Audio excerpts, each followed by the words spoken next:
Bonsoir. Oui, toi qui es là, dans le noir de ta chambre, toi qui as cliqué sur cette vidéo à 23h47 ou peut-être à 2h du matin, toi qui ne pouvais pas dormir parce que quelque chose pesait sur ton cœur, toi qui scrollais sans but, cherchant quelque chose, une réponse, un soulagement, une confirmation. Et puis tu as vu ce titre, et ton cœur s'est arrêté pendant une fraction de seconde. Tu as hésité. Une partie de toi voulait continuer à scroller. Une partie de toi avait peur de ce que cette vidéo pourrait révéler. Mais une autre partie, une partie plus profonde, une partie qui connaît la vérité.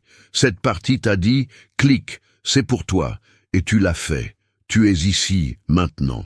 Et je veux que tu saches quelque chose avant même qu'on commence. Cette vidéo, elle n'est pas arrivée par hasard. Je sais que tu as peut-être entendu cette phrase des milliers de fois. Mais cette fois, c'est différent. Cette fois, c'est réellement pour toi. Pas de manière générale, pas de manière collective. Non. Le Saint-Esprit a orchestré ce moment précis. Il a aligné le temps. Il a aligné ton état d'esprit. Il a aligné ta disponibilité spirituelle. Parce qu'il sait que tu es prêt et maintenant. Prêt pour une vérité que tu as évitée pendant des années. Prêt pour une guérison que tu as arrêté d'espérer. Prête pour une libération que tu pensais impossible. Alors avant qu'on plonge, je veux que tu fasses quelque chose pour moi. Pas pour moi en fait, pour toi. Je veux que tu prennes une grande inspiration. Lentement, pause de 3 secondes. Retiens-la, pause de 2 secondes. Et maintenant, expire. Tout ce que tu portes, toutes tes défenses, toutes tes excuses, tous tes mécanismes de protection. Laisse-les partir pour les 90 prochaines minutes, parce que ce qui va être dit ici, ce n'est pas une attaque, ce n'est pas une condamnation, ce n'est pas un jugement.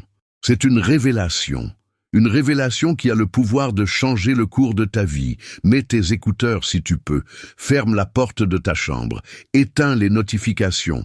Dis aux gens autour de toi que tu as besoin de ce moment, parce que Dieu veut te parler, de manière intime, de manière personnelle, de manière transformatrice, et il a choisi ce moment, cette vidéo, cette voix, pour te dire ce que personne d'autre n'a osé te dire.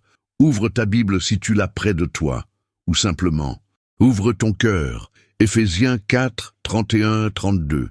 Que toute amertume, toute animosité, toute colère, toute clameur, toute calomnie et toute espèce de méchanceté disparaissent du milieu de vous. Soyez bons les uns envers les autres, compatissants, vous pardonnant réciproquement comme Dieu vous a pardonné en Christ. Lis ce verset, encore une fois, lentement. Remarque le premier mot, amertume, pas la colère, pas la haine, l'amertume. Cette chose silencieuse qui s'installe dans ton âme comme une racine toxique, cette chose que tu ne montres à personne, cette chose que tu nies même devant Dieu, cette chose que tu as appris à porter avec un sourire. Ce soir, on va parler de cette amertume, et elle a un nom, elle a un visage, elle a une histoire. Elle commence avec la première personne qui était censée t'aimer inconditionnellement, ta mère. Je sens déjà ce qui se passe en toi en ce moment. Certains d'entre vous, votre poitrine vient de se serrer. Vous avez senti cette tension familière, cette envie de fuir, cette voix intérieure qui dit « Non, pas ça, tout sauf ça ».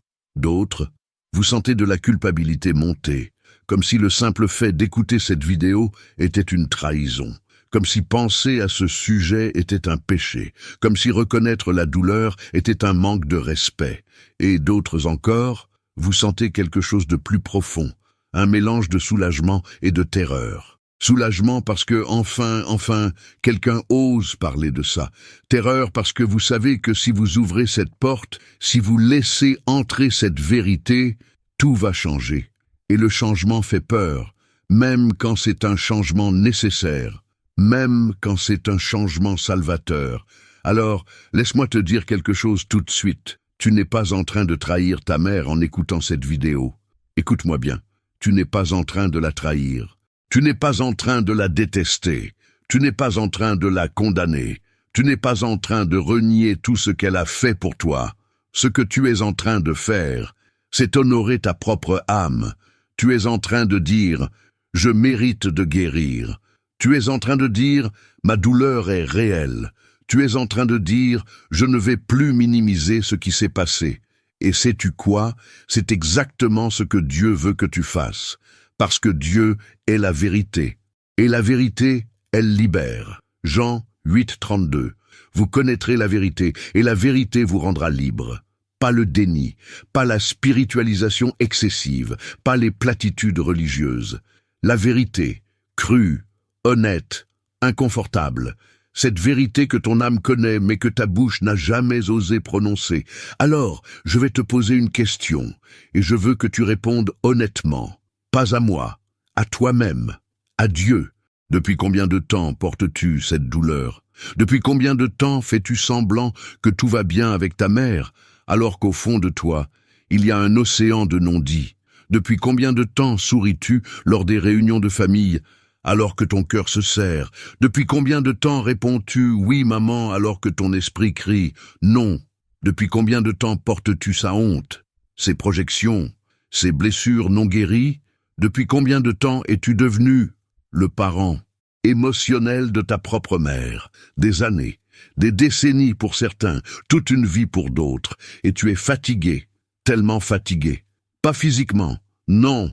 C'est une fatigue de l'âme, une fatigue que le sommeil ne peut pas réparer, une fatigue que les vacances ne peuvent pas soulager, une fatigue qui vient du fait de porter un poids qui n'était jamais le tien. Et maintenant, laisse-moi te dire ce que l'Église ne t'a jamais dit, ce que les pasteurs évitent de prêcher, ce que les leaders spirituels glissent sous le tapis, ce que la culture chrétienne a transformé en tabou. Tu as le droit d'être blessé, par ta mère. Oui, tu as le droit. Et ce n'est pas un péché. On t'a cité Exode 20:12 toute ta vie. Honore ton père et ta mère, afin que tes jours se prolongent dans le pays que l'Éternel, ton Dieu, te donne. Honore ton père et ta mère. Et on t'a dit que ça signifie ne parle jamais contre elle, ne ressens jamais de colère envers elle, ne questionne jamais ses actions, oublie ce qu'elle a fait, fais comme si tout était parfait. Mais ce n'est pas ce que ce verset signifie. Honorer ne signifie pas nier la réalité. Honorer ne signifie pas porter ses péchés. Honorer ne signifie pas sacrifier ta santé mentale sur l'autel de son confort émotionnel. Écoute-moi bien. Tu peux honorer ta mère, reconnaître qu'elle t'a blessé, Ces deux choses peuvent coexister. En fait, elles doivent coexister si tu veux vraiment guérir. Parce que l'honneur véritable ne vient pas du mensonge. L'honneur véritable vient de la vérité. Et la vérité, c'est que ta mère était humaine. Elle n'était pas un ange. Elle n'était pas parfaite. Elle n'était pas incapable de faire du mal. Elle était une femme avec ses propres traumatismes, une femme avec ses propres blessures non guéries, une femme qui, probablement, a reproduit ce qu'on lui a fait. Et oui, elle a fait des sacrifices pour toi. Oui, elle a travaillé dur. Oui, elle a renoncé à des choses. Tout ça peut être vrai, et elle peut t'avoir blessé ou les deux peuvent être vrais en même temps. Mais voici le problème. On t'a appris à voir les choses en noir et blanc. Soit ta mère est une sainte, soit c'est un monstre. Soit tu l'aimes totalement, soit tu la détestes totalement. Soit tu la défends, soit tu la condamnes. Mais la réalité humaine est plus complexe que ça. La réalité humaine, c'est que quelqu'un peut t'aimer et te blesser. Quelqu'un peut faire de son mieux et ce n'est pas assez. Quelqu'un peut avoir de bonnes intentions et causer des dégâts profonds. Et reconnaître cette complexité, ce n'est pas de la méchanceté, c'est de la maturité spirituelle. 1 Corinthiens 13, 11. Lorsque j'étais enfant, je parlais comme un enfant, je pensais comme un enfant, je raisonnais comme un enfant. Lorsque je suis devenu homme, j'ai fait disparaître ce qui était de l'enfant. Faire disparaître ce qui est de l'enfant. Tu sais ce que ça signifie? Ça signifie arrêter de voir ta mère à travers les yeux d'un enfant qui a besoin qu'elle soit parfaite pour se sentir en sécurité. Ça signifie la voir à travers les yeux d'un adulte qui peut reconnaître ses forces et ses faiblesses. Ça signifie accepter qu'elle était humaine, imparfaite, limitée, et que ses limites t'ont affecté profondément. Maintenant, laisse-moi parler spécifiquement des différentes façons dont cette blessure se manifeste. Parce que toutes les blessures maternelles ne se ressemblent pas. Type 1. La mère critique. Peut-être que ta mère était celle qui ne pouvait jamais te faire de compliments sans ajouter une critique. Oh, tu as perdu du poids, c'est bien. Mais attention, ne retombe pas dans tes anciennes habitudes. Tu as eu une promotion. Félicitations. J'espère que tu vas enfin pouvoir économiser de l'argent cette fois. Tu es en couple? J'espère que celui-là, celle-là sera mieux que la précédent. Toujours un mais, toujours une réserve, toujours une ombre sur ta joie. Et maintenant tu es adulte, et tu ne sais pas comment recevoir un compliment. Quelqu'un te dit « Tu as fait du bon travail », et immédiatement ton cerveau cherche ce qui ne va pas. Immédiatement tu minimises. Immédiatement tu te dis « Oui, mais j'aurais pu faire mieux », parce que sa voix critique est devenue ta voix intérieure. Tu continues son travail, même quand elle n'est pas là. Type 2. La mère absente émotionnellement. Ou peut-être que ta mère était physiquement présente, mais émotionnellement absente. Elle était là dans la maison. Elle préparait les repas. Elle lavait tes vêtements. Mais quand tu pleurais, elle ne te prenait pas dans ses bras. Quand tu avais peur, elle te disait de te reprendre. Quand tu étais excité par quelque chose, elle ne partageait pas ton enthousiasme. Elle fonctionnait. Elle gérait. Mais elle ne connectait pas. Et maintenant tu as du mal à exprimer tes émotions. Tu intellectualises tout, tu analyses tout, mais tu ne sens pas vraiment. Parce qu'on t'a appris que les émotions sont dérangeantes, qu'elles sont un fardeau, qu'il vaut mieux les ignorer.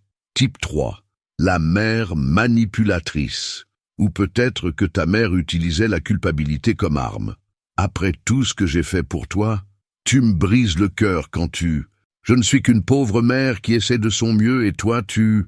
Elle jouait la victime. Elle inversait les rôles. Elle faisait de toi le responsable de son bonheur émotionnel. Et maintenant tu as du mal à dire non.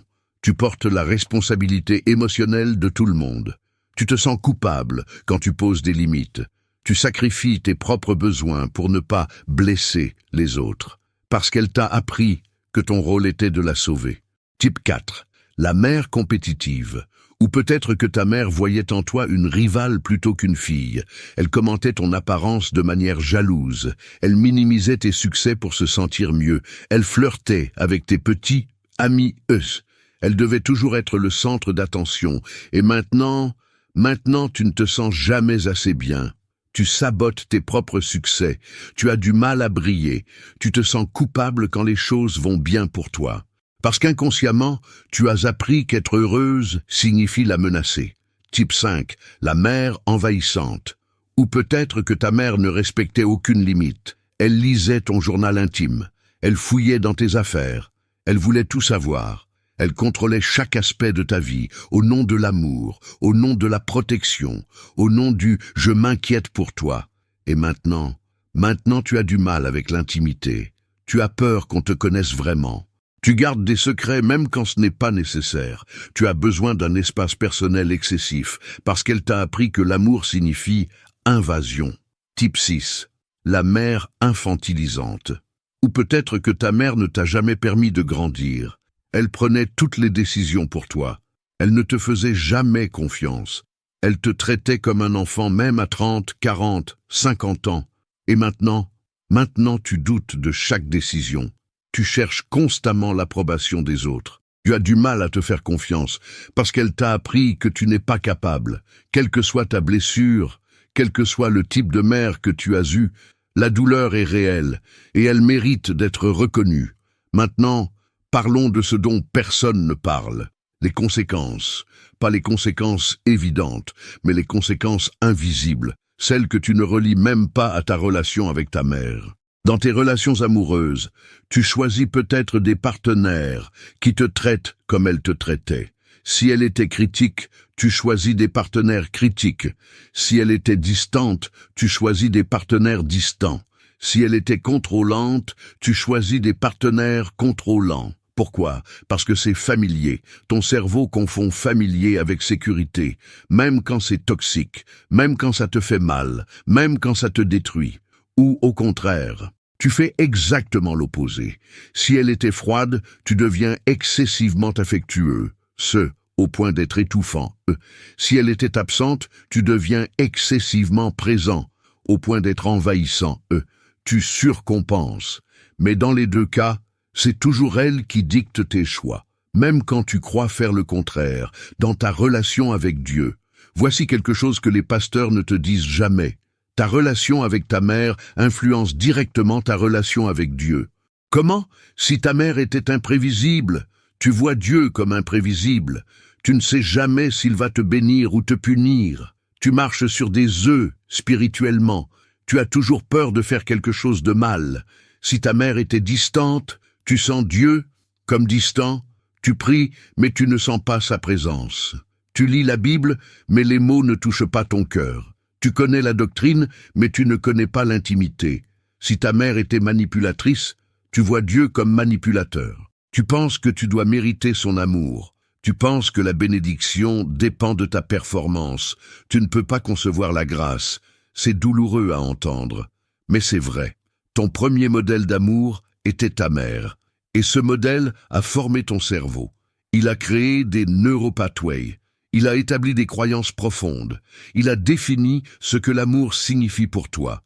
Et maintenant, inconsciemment, tu projettes ce modèle sur Dieu. Dans ton identité, la blessure maternelle affecte qui tu penses être. Si ta mère te disait que tu étais trop sensible, tu as appris à réprimer tes émotions. Si elle te disait que tu étais égoïste, tu as appris à t'oublier complètement. Si elle te disait que tu étais difficile, tu as appris à être invisible. Si elle te disait que tu n'étais jamais assez, tu as appris à te surmener constamment. Ces mots sont devenus ta vérité, même si c'était des mensonges, même si c'était ses propres projections, même si c'était sa propre douleur qui parlait. Tu les as crus, et maintenant, des décennies plus tard, tu te bats toujours contre cette voix. Dans ta maternité, paternité, si tu es parent, cette blessure se manifeste de deux manières. Soit tu reproduis exactement ce qu'elle faisait. Tu te surprends à dire les mêmes phrases, à avoir les mêmes réactions, à répéter les mêmes schémas, et tu te détestes pour ça. Soit tu surcompenses dans l'autre direction. Tu deviens le parent que tu aurais voulu avoir, au point de t'oublier complètement, au point de t'épuiser. Dans les deux cas, c'est toujours elle qui contrôle, même dans ta propre maternité, paternité. Maintenant, écoute attentivement parce qu'on arrive au cœur de ce message. La partie que le Saint-Esprit m'a donnée spécifiquement pour toi. Voici la vérité. Tu ne peux pas guérir de ce que tu ne reconnais pas. Lis ça encore. Tu ne peux pas guérir de ce que tu ne reconnais pas. Pendant des années, tu as essayé de juste pardonner. Les gens t'ont dit « pardonne et oublie ». Lâche prise. Elle a fait de son mieux. C'est ta mère, tu dois l'aimer. Et tu as essayé. Oh, comme tu as essayé. Tu as prié pour avoir la capacité de pardonner. Tu as jeûné. Tu as lu tous les livres. Tu as écouté tous les sermons. Mais la blessure, elle est toujours là. Pourquoi? Parce qu'on t'a fait sauter une étape cruciale, la reconnaissance. Avant de pardonner, tu dois reconnaître ce qui s'est passé. Pas minimiser, pas excuser, pas spiritualiser. Reconnaître. Dire « voilà ce qui s'est passé ». C'était réel, c'était douloureux, et ça m'a affecté où? Psaume 51, 6. Voici, tu veux que la vérité soit au fond du cœur. Fais donc pénétrer la sagesse au-dedans de moi, au fond du cœur. Pas en surface, pas dans les jolies prières, pas dans les réponses automatiques. Non, au fond, là où réside la douleur brute, là où réside la colère refoulée, là où réside la tristesse niée. C'est là que Dieu veut aller, mais il ne peut pas guérir ce que tu caches. Il ne peut pas réparer ce que tu nies. Il ne peut pas transformer ce que tu refuses de lui montrer. Alors voici ce que je veux que tu fasses. Pas maintenant, mais quand cette vidéo sera terminée. Je veux que tu t'assoies seul, avec Dieu. Et je veux que tu aies une conversation honnête. Pas une prière polie, pas une prière qu'un leader d'église approuverait, pas une prière formatée. Non, une conversation vraie, comme si tu parlais à ton meilleur ami. Dis-lui tout. Dieu, j'ai mal. Ma mère m'a blessé. Quand elle a dit, il fait « Dieu, je suis en colère. Pourquoi elle ne m'a jamais... Dieu, je ne comprends pas. Pourquoi tu as permis? Dieu, j'ai essayé de pardonner mais je n'y arrive pas. J'ai encore mal. Dis-le tout. Crie si tu en as besoin. Pleure si ça vient. Frappe ton oreiller si c'est nécessaire, parce que Dieu peut gérer ta vérité. Il préfère ton cri honnête à ton silence poli. Psaume 62, 8. En tout temps, peuple, confiez-vous en lui. Répandez vos cœurs en sa présence. Dieu est notre refuge. Répandez vos cœurs. Pas, présentez vos cœurs bien emballés. Pas, montrez vos cœurs filtrés. Répandez. Comme on renverse un vase. Tout sort. Le beau et le laid. Le saint et le profane. Tout. Et tu sais ce qui va se passer? Quelque chose va commencer à bouger. Pas immédiatement. Pas de manière spectaculaire. Mais quelque chose va se déplacer. Cette masse solide de douleur dans ta poitrine, elle va commencer à se fragmenter. Cette tension constante dans ton corps, elle va commencer à se relâcher. Cette voix critique dans ta tête, elle va commencer à s'adoucir, parce que la vérité libère. Maintenant, je veux te parler du vrai processus de guérison, pas la version Disney, pas la version Instagram, pas la version témoignage d'église. La vraie version, celle qui est désordonnée, celle qui est non linéaire, celle qui prend du temps. Phase 1, le déni s'effondre. La première phase, c'est quand ton déni commence à s'effondrer. Tu vas commencer à voir des choses que tu ne voyais pas avant. Des souvenirs vont remonter, des connexions vont se faire, des schémas vont devenir évidents. Et ça va faire mal, parce que tu vas réaliser l'étendue des dégâts, tu vas réaliser combien de tes choix ont été influencés par cette blessure. Tu vas réaliser combien de tes croyances viennent d'elle. Tu vas réaliser combien tu as sacrifié pour maintenir l'illusion que tout allait bien. Cette phase est difficile, tu vas peut-être pleurer beaucoup, tu vas peut-être être en colère, tu vas peut-être te sentir perdu. C'est normal, c'est nécessaire. Tu ne peux pas construire une fondation saine sur du déni. Le déni doit s'effondrer pour que la vérité puisse émerger. Phase 2, la colère. Ensuite vient la colère. Et écoute-moi bien, ta colère est valide. Je répète, ta colère est valide. Tu as le droit d'être en colère. Contre elle pour ce qu'elle a fait, contre ton père pour ne pas t'avoir protégé, contre la famille pour avoir minimisé, contre l'Église pour t'avoir culpabilisé, contre Dieu pour avoir permis. Oui, tu peux être en colère contre Dieu, il peut le gérer. Les psaumes sont remplis de gens en colère contre Dieu. David était en colère, Job était en colère, Jérémie était en colère, et Dieu ne les a pas foudroyés, il les a écoutés. Alors exprime ta colère. Mais voici ce qui est important. Ne reste pas coincé dans la colère. La colère est une phase, elle est nécessaire, mais ce n'est pas la destination. Si tu restes dans la colère pendant des années, elle va se transformer en amertume.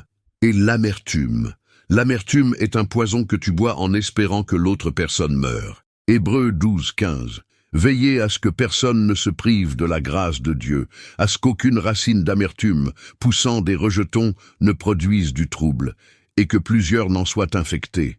Une racine d'amertume. Les racines sont invisibles, elles sont souterraines, mais elles empoisonnent tout l'arbre. Alors ressens ta colère, exprime-la, mais ne lui construis pas une maison. Phase 3. Le deuil. Après la colère vient le deuil. Et c'est peut-être la phase la plus triste, parce que c'est là que tu fais le deuil de ce que tu n'as jamais eu, le deuil de la mère que tu aurais dû avoir, le deuil de l'enfance que tu méritais, le deuil de l'innocence qui t'a été volée. Tu vas pleurer, pas pour ce qui s'est passé, mais pour ce qui ne s'est pas passé, pour les moments de tendresse qui n'ont jamais existé, pour les mots d'affirmation qui n'ont jamais été prononcés, pour la sécurité émotionnelle que tu n'as jamais ressentie. Ce deuil est profond, parce que tu pleures quelque chose que tu n'as jamais possédé. Comment on fait le deuil d'une absence? Lentement, avec compassion pour toi-même, avec l'aide de Dieu. Psaume 34, 19. L'Éternel est près de ceux qui ont le cœur brisé et il sauve ceux qui ont l'esprit dans l'abattement. Il est prêt, pas distant, pas indifférent, prêt, dans ces moments de deuil profond. Quand tu pleures pour ce qui ne sera jamais, il est là, plus proche que jamais. Phase 4. La compréhension. Après le deuil vient quelque chose d'inattendu. La compréhension, pas l'excuse, la compréhension. Tu vas commencer à voir ta mère différemment, pas comme cette figure toute puissante de ton enfance, mais comme une femme brisée, une femme blessée, une femme qui reproduisait ce qu'on lui avait fait. Tu vas peut-être découvrir son histoire, ce que sa propre mère lui a fait, ce que son père lui a fait, ce qu'elle a traversé, et quelque chose va changer en toi. Pas de la pitié, de la compréhension. Tu vas réaliser qu'elle faisait vraiment de son mieux, même si son mieux n'était pas assez, même si son mieux t'a blessé, même si son mieux a laissé des cicatrices. C'était quand même son mieux. Et cette compréhension, elle ne va pas effacer la douleur, elle ne va pas justifier ses actions, mais elle va changer ta relation avec la douleur. Tu vas arrêter de la prendre personnellement. Tu vas réaliser que ce n'était pas à propos de toi. C'était à propos d'elle, de ses propres blessures, de ses propres limites. Phase 5. Les limites saines. Ensuite vient une phase pratique, l'établissement de limites saines, parce que comprendre n'égale pas tolérer. Comprendre pourquoi elle est comme elle est, ça ne signifie pas que tu dois accepter un comportement toxique. Tu peux comprendre et te protéger. Les limites, ce n'est pas de la méchanceté. Les limites sont un acte d'amour envers toi-même. Ça peut signifier limiter le temps que tu passes avec elle, ne plus partager certaines choses avec elle, ne plus chercher son approbation, refuser de porter ses émotions, dire non sans culpabilité, raccrocher quand elle devient toxique. Choisir de ne pas assister à certains événements familiaux. Pour certains, les limites saines signifient la distance complète. Et c'est ok. Si ta mère est abusive, si elle refuse de changer, si elle continue à te blesser, tu as le droit de te protéger. Même si c'est ta mère, ton bien-être spirituel et émotionnel est important, plus important que les opinions de la famille, plus important que les traditions, plus important que la culpabilité. Phase 6. Le pardon, authentique. Et puis, un jour, tu vas réaliser quelque chose. Tu as pardonné. Pas parce que tu as forcé, pas parce qu'on t'a dit de le faire, pas parce que c'est ce qu'une bonne personne chrétienne est censée faire, mais parce que tu es libre. Tu n'as plus besoin de porter cette histoire. Tu n'as plus besoin qu'elle reconnaisse ce qu'elle a fait. Tu n'as plus besoin qu'elle change, parce que tu as changé. Tu as guéri. Et quand tu es guéri, le pardon n'est plus un fardeau, c'est une libération. Marc 11, 25. Et lorsque vous êtes debout faisant votre prière, si vous avez quelque chose contre quelqu'un, pardonnez, afin que votre Père qui est dans les cieux vous pardonne aussi vos offenses. Ce pardon, ce n'est pas pour elle. C'est pour toi, pour que tu puisses avancer, pour que tu puisses vivre, pour que tu puisses devenir qui Dieu t'a appelé à être, sans chaîne, sans amertume, sans poison dans l'âme, libre. Maintenant, laisse-moi te dire ce que tu ne vois pas, ce qui se passe dans le monde spirituel pendant que tu traverses ce processus. Parce qu'il y a des choses qui se passent, des choses que tes yeux naturels ne peuvent pas voir. Des anges sont assignés à ta guérison. Oui, en ce moment même. Pendant que tu écoutes cette vidéo, pendant que ton cœur résonne avec ces mots, Psaume 91, 11. Car il ordonnera à ses anges de te garder dans toutes tes voies. Des anges, pas un, plusieurs, assignés spécifiquement à ton processus de guérison. Qu'est-ce qu'ils font? Ils combattent pour toi, contre les forces spirituelles qui veulent te garder enchaîné, contre les mensonges que l'ennemi murmure, contre les schémas générationnels qui essaient de se perpétuer. Ils préparent le terrain. Ils alignent des rencontres divines. Ils ouvrent des portes de compréhension. Ils apportent des révélations au bon moment. Ils protègent ton processus. Quand tu es tenté de retourner dans le déni, quand tu veux abandonner, quand ça devient trop difficile, ils sont là, travaillant dans l'invisible, pour ta liberté, et Dieu lui-même. Ésaïe 61, 1, 3. L'Esprit du Seigneur l'Éternel est sur moi, car l'Éternel m'a oint pour porter de bonnes nouvelles aux malheureux. Il m'a envoyé pour guérir ceux qui ont le cœur brisé, pour proclamer aux captifs la liberté et aux prisonniers la délivrance, pour publier une année de grâce de l'Éternel et un jour de vengeance de notre Dieu, pour consoler tous les affligés, pour accorder aux affligés de Sion, pour leur donner un diadème au lieu de la cendre, une huile de joie au lieu du deuil, un vêtement de louange au lieu d'un esprit abattu. Lise ce verset lentement. Guérir ceux qui ont le cœur brisé, c'est toi. Proclamer aux captifs la liberté, c'est toi. Un diadème au lieu de la cendre, de la beauté au lieu de ta douleur, une huile de joie au lieu du deuil, de la joie au lieu de ta tristesse, un vêtement de louange au lieu d'un esprit abattu, de la force au lieu de ton accablement. C'est ce que Dieu est en train de faire, en ce moment même, dans ton âme élue. Laisse-moi te dire ce que le Saint-Esprit me montre pour toi. Je vois une libération qui vient, pas dans des années, bientôt. Je vois des chaînes qui tombent, des chaînes que tu portes depuis l'enfance, des chaînes que tu pensais impossibles à briser. Elles tombent, une par une. Je vois ton cœur, ce cœur qui était endurci par la douleur, ce cœur qui s'était fermé pour se protéger. Je le vois s'ouvrir à nouveau, lentement, prudemment, mais sûrement. Je vois ta relation avec Dieu, qui était basée sur la performance, qui était basée sur la peur, se transformer en intimité véritable, en confiance authentique, en amour inconditionnel. Je vois tes relations, qui étaient sabotées par tes blessures, qui répétaient les mêmes schémas, commencer à guérir. Tu vas attirer des gens différents, tu vas répondre différemment, tu vas aimer différemment. D'une manière saine, d'une manière libre, d'une manière belle. Je vois ton identité, qui était définie par ses paroles à elle, qui était limitée par ses croyances à elle, être redéfinie par Dieu. Tu vas découvrir qui tu es vraiment, pas qui elle voulait que tu sois, pas qui tu pensais devoir être, mais qui Dieu t'a créé pour être. Et cette découverte, elle va te changer complètement. Je vois ta destinée, qui était bloquée par cette blessure, qui était retardée par cette douleur, commencer à se manifester. Parce que tu ne peux pas accomplir ta destinée avec un cœur enchaîné. Mais maintenant que la guérison vient, ta destinée peut enfin se déployer. Les portes qui étaient fermées vont s'ouvrir. Les opportunités qui t'échappaient vont se présenter. Les dons qui étaient étouffés vont émerger. Parce que tu es libre. Et les personnes libres accomplissent leur destinée. Élu-le. Nous sommes arrivés à la fin de cette vidéo, mais ce n'est pas la fin de ton voyage. C'est le début de ta véritable guérison, le début de ta vraie liberté, le début de ta vraie vie. Avant que tu partes, je veux que tu fasses quelque chose avec moi. Je veux que tu poses ta main sur ton cœur.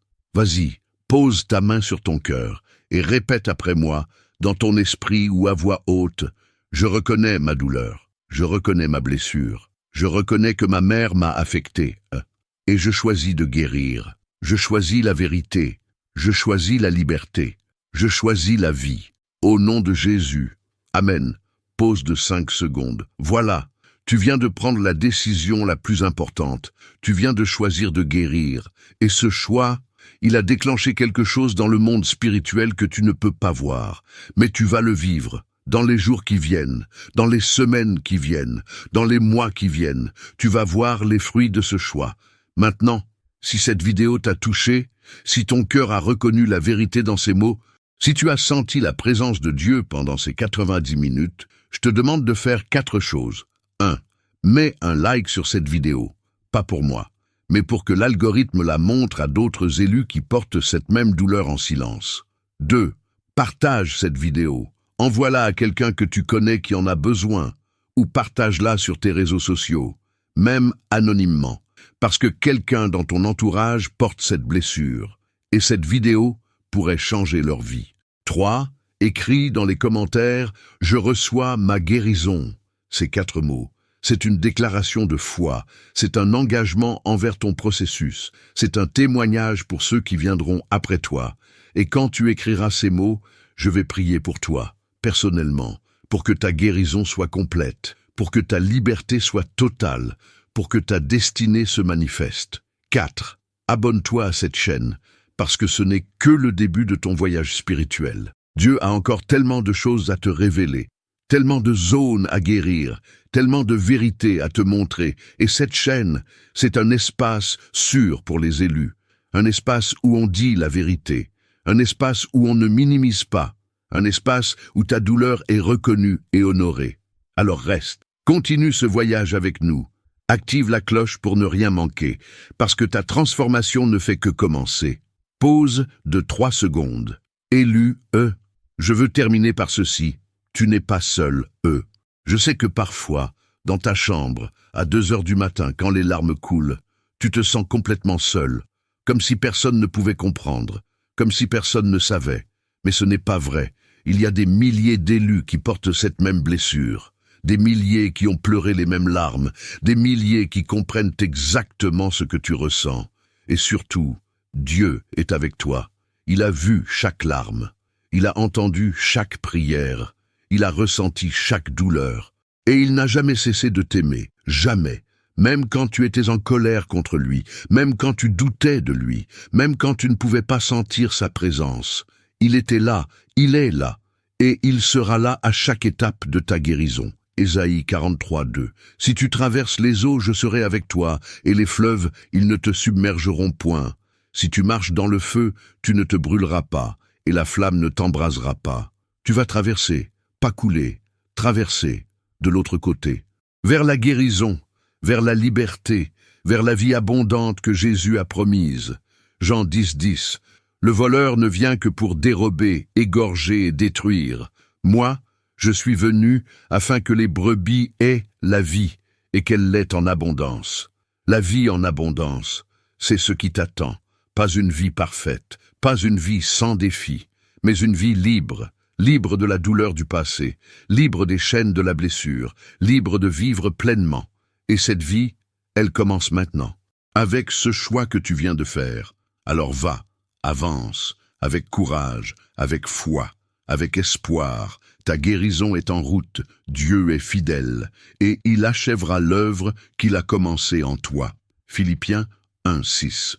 Je suis persuadé que celui qui a commencé en vous cette bonne œuvre la rendra parfaite pour le jour de Jésus-Christ. Il achèvera. Fais-lui confiance. Silence de 5 secondes. À très bientôt, élu U. Que la grâce de notre Seigneur Jésus-Christ, l'amour de Dieu le Père et la communion du Saint-Esprit soient avec toi, maintenant et toujours. Amen.